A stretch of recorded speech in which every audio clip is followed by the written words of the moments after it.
Okay. Welcome, everyone. Thank you for joining today for this refresher course on infection control reminders during respiratory virus season. This refresher is hosted by Project Firstline Rhode Island in partnership with CDC under the Center for Acute Infectious Disease Epidemiology at the Rhode Island Department of Health. Please complete the pre-session survey now if you need CNE or CE credit. You will no longer have access to the survey once the course starts. I'll take this time now to introduce myself while you do that. My name is Chinamso Ademegu, and I'm an infection prevention training liaison for the Project Firstline Rhode Island. I have been a nurse for over 5 years. My professional experiences have been in many different settings, and even though my nursing role and responsibilities have varied, infection control and prevention have always been at the forefront of my evidence-based nursing practice. Please take a moment to introduce yourselves in the chat and tell us where you're from, what you do, and where you work.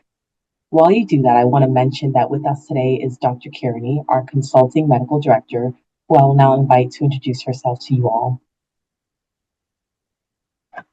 Good afternoon, everyone. Thank you so much for being here. We're excited to have you all here. We're in the background if you need anything.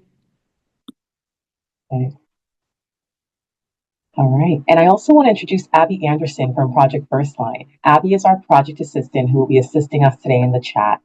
Other notable mentions go to our other Project Firstline team members who are offering their support behind the scenes.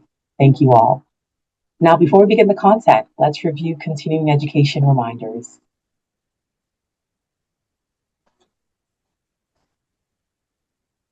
Here are the credit requirements for certificates of training, CNE, CE, EMS, and dental IPC. This is a 45-minute session that is approved as a one contact hour. This nursing continuing professional development activity is approved by the Northeast Multi-State Division Education Unit and accredited approver by the American Nurses Credentialing Centers Commission on Accreditation. For CNE participants only, you must complete all 4 steps, including the post-session quiz. A link to this quiz will also be emailed to you tomorrow. For EMS, dental IPC, and general certificates, only steps 1 to 3 are required. The steps are to complete the pre-session survey, attend this live session, and complete the post-session survey. The post-session survey will be emailed to you tomorrow. So now that we've covered CE requirements, let's talk about why infection control is so important during respiratory virus season. Being sick is tough.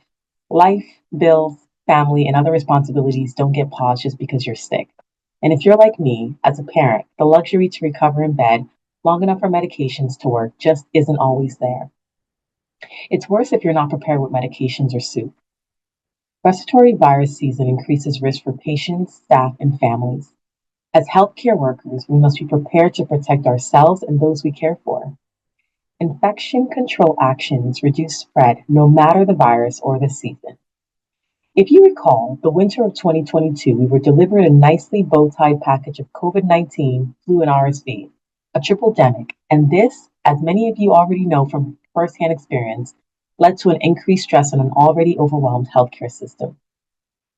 So when respiratory viruses are active in the community, they're more likely to enter healthcare facilities too, where you work. That's why your role in prevention is critical in this process. This session will highlight for you practical actions that you can use every day to keep healthcare safer for everyone. Next, let's check our knowledge with a quick true and false question. The statement says, respiratory virus infections occur year-round. Is this true or false? Please put your answers in the chat. This is true. Respiratory viruses circulate all year, not just in flu season. Some increase in fall and winter, but others like RSV, the common cold, and COVID-19 can spread anytime. Infection prevention must be practiced daily, no matter the month. So now that we've established viruses spread year-round, let's look at where they live in the body. Germs can live in the upper airways, nose, mouth, and throat, and lower airways, the lungs. Coughing, sneezing, or even touching your face moves germs to surfaces or others. Droplets can linger in poorly ventilated spaces. The key point here is that infection control, such as masks, hand hygiene, and cleaning, is our first defense. For example, a nurse walks into a patient's room and starts to take vitals. The patient coughs or sneezes, and if that nurse isn't wearing a mask, those germs from the upper airway can spread into the nurse's face. These germs can linger on the nurse's hand and equipment and then spread to other patients or surfaces that come in contact with that nurse. So now let's define what we mean when we say a respiratory infection.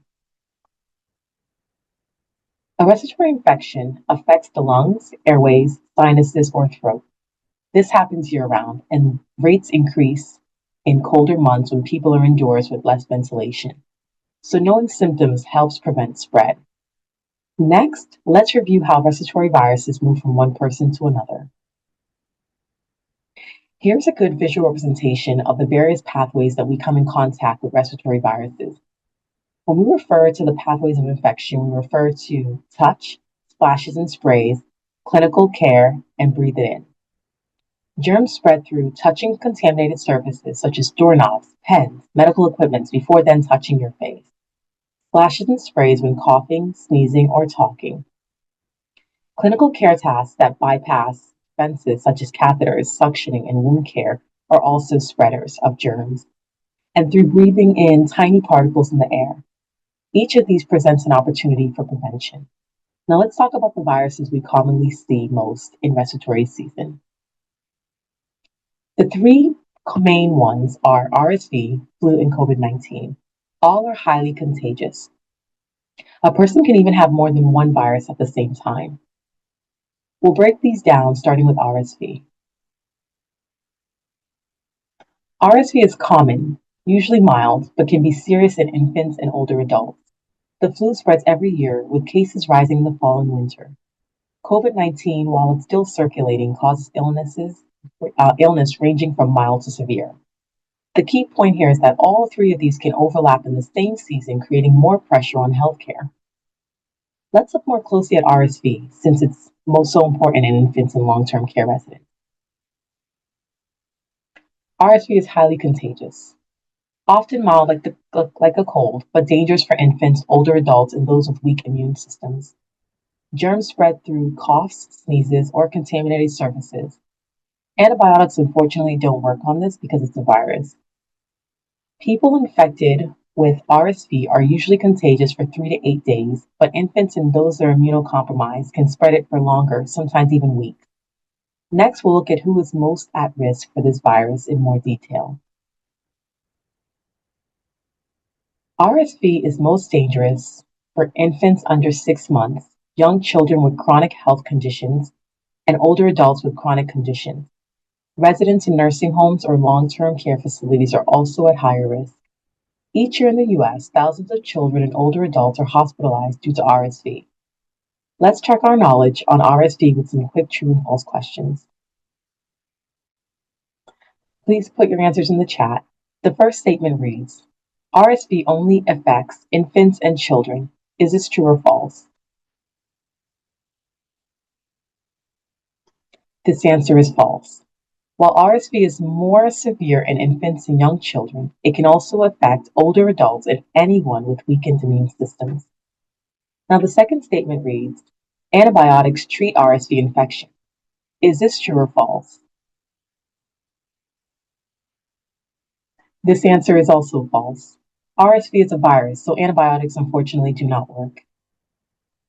Now, the last statement reads, about 60,000 young children under 5 are hospitalized each year in the US due to RSV. Is this true or false? This answer is true. Now let's move on to influenza, also known as the flu, another virus we see every year. The flu is a highly contagious respiratory virus that infects the nose, throats, and lungs. It spreads most easily during the winter months when people are indoors. Multiple strains circulate worldwide each year. Now let's talk about who's most at risk for flu complications. Adults 65 years and older, people with chronic health conditions, and pregnant women are a higher risk. Children under 2 years old are also vulnerable. Healthcare workers face higher exposure risks due to daily contact with patients. Now let's do another quick knowledge check. Statement 1 says, you can spread flu to others even before symptoms appear. Is this true or false? This answer is true. A person can spread flu about 1 day before symptoms begin and up to 5 to 7 days after becoming sick. The second statement says, flu can be more severe for certain people. Is this true or false? This answer is true. While many recover in a week or two, flu can be life-threatening for older adults, young children, pregnant women, and those with chronic medical conditions. Now, the last statement says there is only one strain of the flu. Is this true or false? This answer is false. Multiple strains of flu circulate each year. Now let's review COVID-19. COVID-19 is caused by the coronavirus known as SARS-CoV-2, first identified in 2019. It spreads quickly and can cause illness ranging from mild cold-like symptoms to severe pneumonia. A major challenge that we see is that people can spread the virus even without symptoms. Let's look at who is most at risk for severe COVID-19. Higher risk groups include adults 65 years and older, those with chronic health conditions, pregnant women and children under 5. People with multiple health problems combined are also especially at higher risk. Long-term care residents are often the most severely affected due to age and underlying conditions. During the pandemic, long-term care facilities were hit especially hard. Residents who were older and already had chronic conditions were among the most severely affected. Many outbreaks in these facilities led to rapid hospitalizations and tragic deaths. This is just another reminder of how critical infection control and vaccinations are for protecting high-risk populations. Let's check our knowledge with some COVID-19 true or false questions. Please put your answers in the chat. Statement 1 reads, COVID-19 is caused by the virus SARS-CoV-2. Is this true or false? This answer is true. Now, the second statement reads, anyone infected with COVID-19 can spread it even if they do not have symptoms. Is this true or false? This answer is also true. This was one of the most challenging aspects of COVID-19. People can feel and look completely fine, but can be spreaders to others. Now, the last statement reads, COVID-19 does not spread easily. Is this true or false? This answer is false. It's transmitted easily through droplets and particles. Outbreaks have shown us how one infected person can pass it to many others in a short period of time, especially indoors. Now, the key point here is that COVID-19 can spread quickly, even from those without symptoms. Next, let's compare symptoms across RSV, flu, and COVID-19.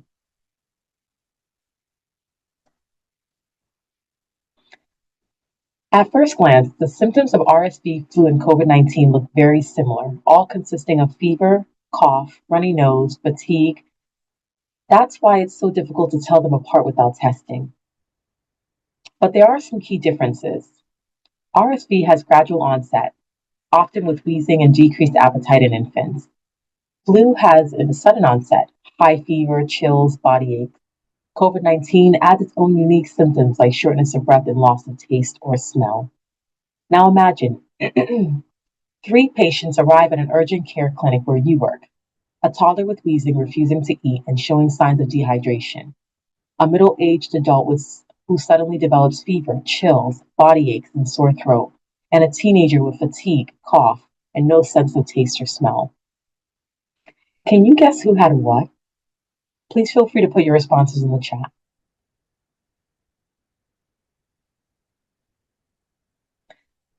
And I'm sure you guessed right.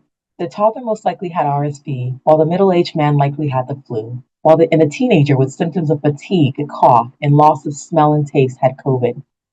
These overlaps show us why testing and infection prevention are important. Symptoms alone aren't always enough to know which virus a patient has. Next, we'll look at testing.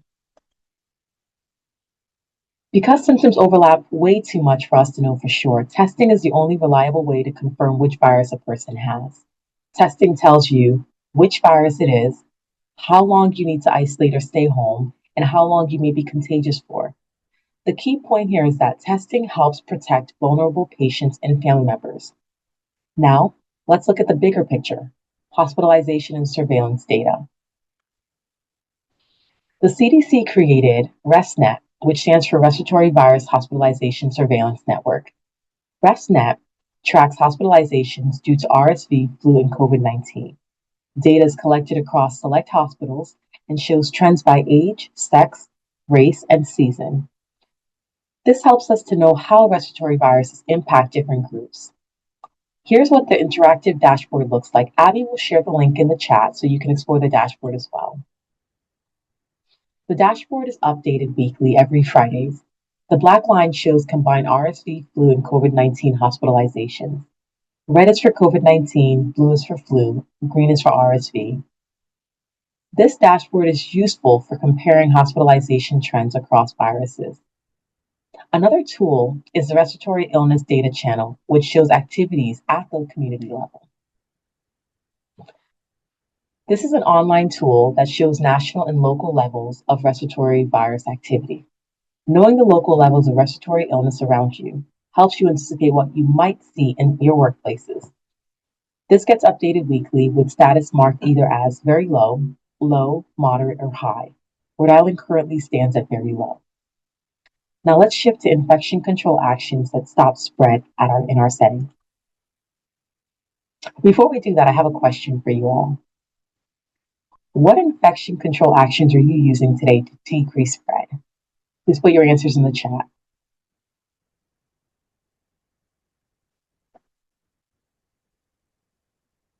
Okay. Someone said hand washing. Very good. Masking. Isolation. Education. Perfect. These are all great answers. These small actions add up to big protection. Thank you all. Let's now go step by step through the 7 core infection control actions.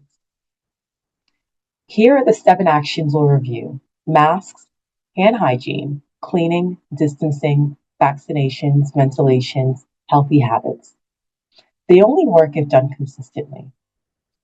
Let's begin with masks and respirators. Masks stops germs at the source. The fit matters most. You want to ensure that it covers your nose and mouth properly.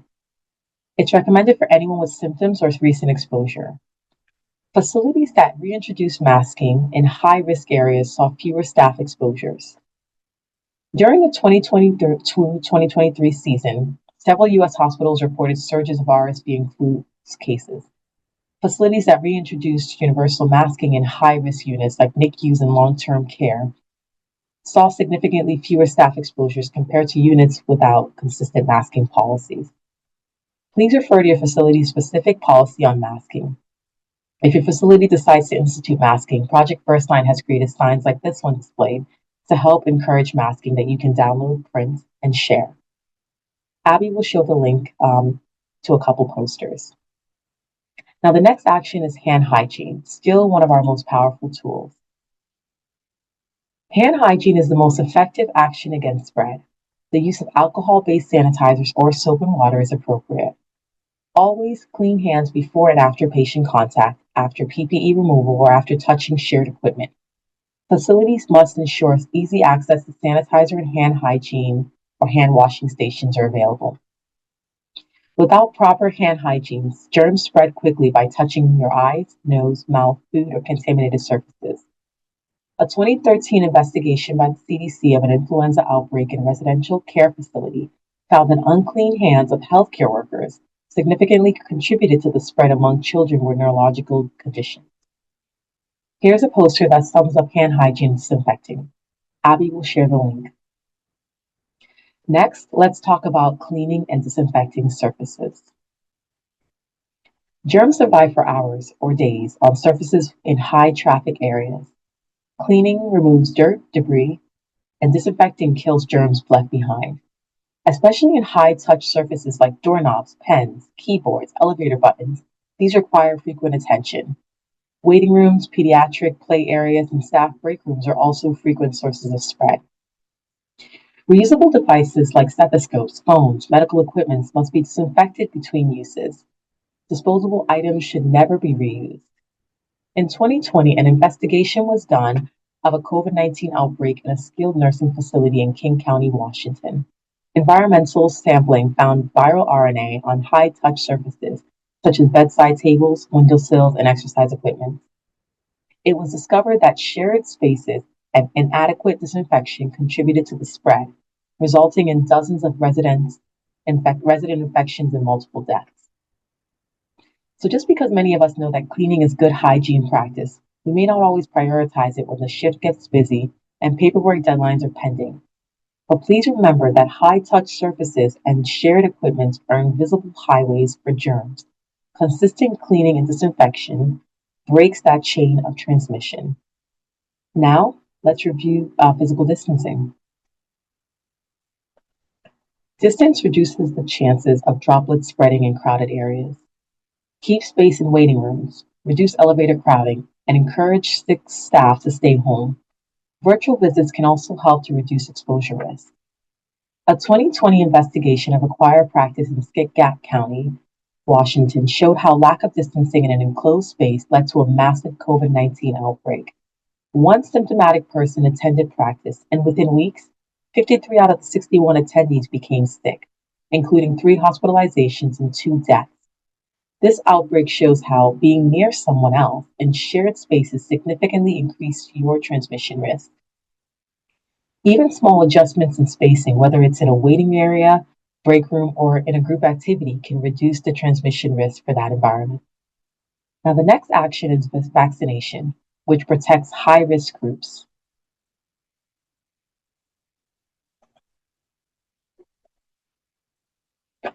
Vaccinations are one of the most effective public health tools for all of these respiratory viruses mentioned. There are safe and effective vaccines available.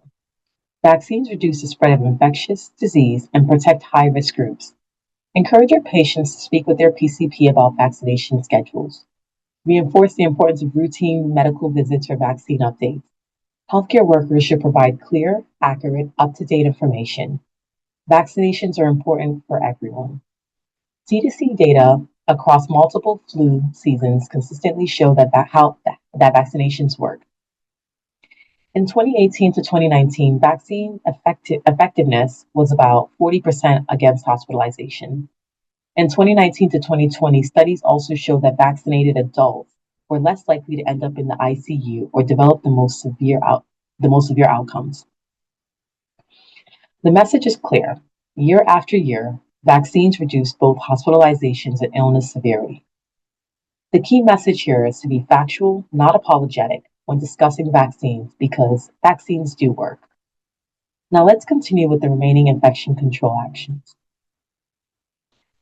Respiratory viruses send thousands to the hospital each year.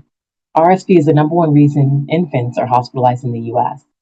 Older adults are 4 to 9 times more likely to be hospitalized with RSV than younger adults. Vaccines also cut hospitalization risk. For example, flu and COVID-19 vaccines reduce hospitalizations by about 50%. RSV vaccines reduce severe illnesses in older adults. CDC data show that routine vaccinations for flu and COVID-19 cuts that risk of being hospitalized by about 50%, and new RSV vaccines are proving highly effective at keeping both infants and older adults out of the hospital. For example, nirsevimab, although it's not a vaccine, is a monoclonal antibody that has been shown to be effective in preventing infant RSV hospitalizations. We can't always predict who will get very sick, but vaccines consistently reduce the chance of severe illness, hospitalizations, and death. The timing of vaccines matters. Protection is strongest when given before virus activity peaks. This chart shows the recommended schedule for COVID-19, flu, and RSV immunizations across the year. Vaccines are most effective when people are up to date before virus activity rises. So encourage your patients to speak with their providers about which vaccines they need. Think about it like setting up your defenses before the storm hits. Another key action is maintaining proper ventilation in our facilities. Good ventilation dilutes and removes airborne virus particles. So make sure vents aren't blocked by moving objects out of the way so that airflow can flow better. Ensure that HVAC systems are serviced on schedule. For example, CDC reported on a COVID-19 outbreak in a restaurant where poor ventilation contributed to airborne spread. Patrons sitting near an air conditioning vent were far more likely to get infected than those seated further away. This highlights how airflow direction and HVAC function can strongly influence transmission. Well-maintained HVAC protects residents, staff, and visitors alike. Finally, let's review the importance of everyday healthy habits.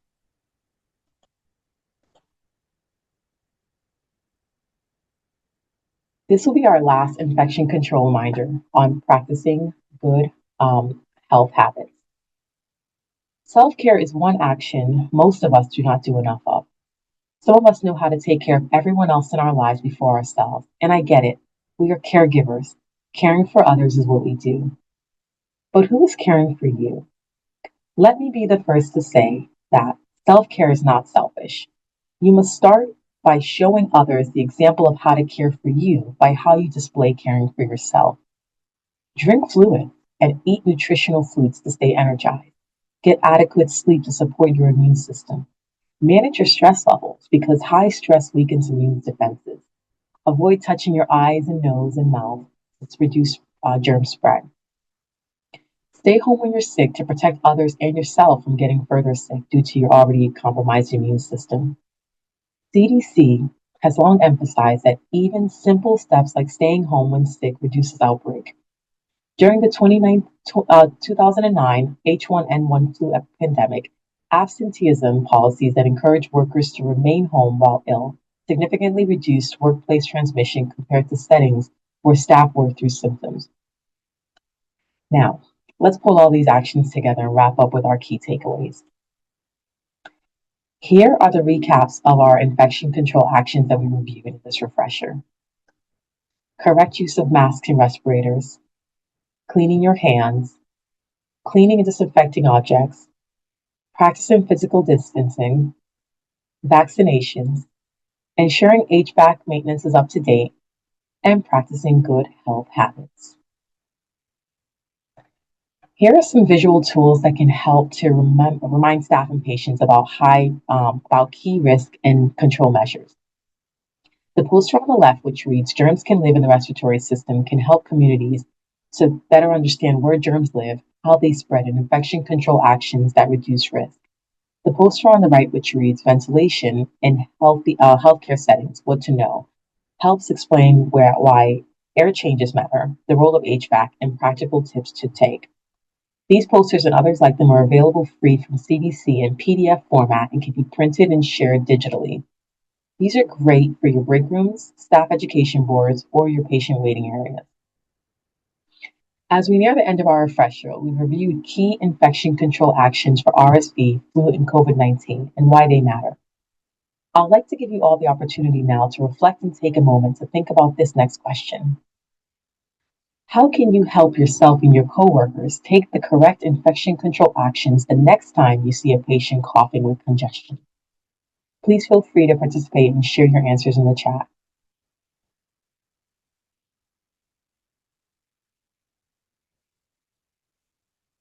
And I'm just going to look over here so I can see what you guys are responding. Vaccinations. Remind them to cough. Hand hygiene. Good. Keep physical distancing. Good. Offer a mask. That's a good one. Education, isolation, testing. Stay home when you're sick. Swab and mask. Model the behavior you want. I love that answer. Vaccination. Beautiful. Encourage them, not to come in if they're not feeling well. Great. Wonderful. These are all great answers. Thank you so much. So by maintaining these actions in your practice, you will protect yourself, your coworkers, patients, and your family members from getting sick. So here's a recap on key takeaways from our session together today. Respiratory viruses spread year-round and can cause serious illness.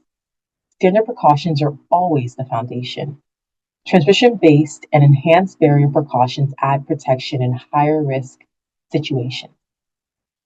Infection control is everyone's responsibility. Every outbreak investigation tells the same story. Where infection control was practiced consistently, fewer people got sick. Where it wasn't, illness spread rapidly. Before we close, here are a few administrative reminders. To receive credit, CNE participants must complete all 4 steps, including the post-session quiz, which will be emailed to you tomorrow. To be clear, the quiz is only required for CNE participants. For EMS, dental IPC, and certificates of training, only steps 1 to 3 are required. The post-session survey will be emailed to you tomorrow also. Once you complete the requirements, a certificate of training will be emailed in PDF on October 10th. This afternoon, the post-training resources and this PowerPoint will be emailed to everyone who attended today's session. Now let's look at upcoming sessions and resources that are available to you. Project Firstline has some exciting upcoming webinars we will be presenting live. Abby will show the link for you to pre-register for these courses. Kelly Cotita Rivera's course is Blood, a quick IPC refresher in Spanish. We would like it if you could help us to spread the word about this next course to your families and also your communities and colleagues in the healthcare system who may be interested in the Spanish language IPC refresher course. Now, this is how you get connected. If you didn't provide your email earlier on in the chat, please enter it now to be added to our distribution list of upcoming training. You can also email Project Firstline directly if you have any questions. You can also click on our live events link through our website. Abby will post that into the chat box as well. You can also follow Project Firstline on social media. Follow us on YouTube, Twitter, Facebook, Instagram, and LinkedIn. Here are the references used for today's presentation. Now, before we close, please take a moment to complete the end of session feedback. A 3-question poll will appear on your screen. This helps us to improve our future sessions and assess your community's learning needs. I'll give you all a moment now to complete that, and then we'll move into our Q&A. We invite you to participate by typing your questions into the chat. Also, if you think of a question at a later time, we welcome you to email us, and a member of our team will respond to your question. You're most welcome. If you have any questions, please put them in the chat and we'll respond to them. So if anyone has any moving forward, they know where to find us. Okay, perfect. And if there are no further questions, we'll conclude our refresher at this time. Thank you so much for attending and have a lovely remainder of the day. Bye, everyone.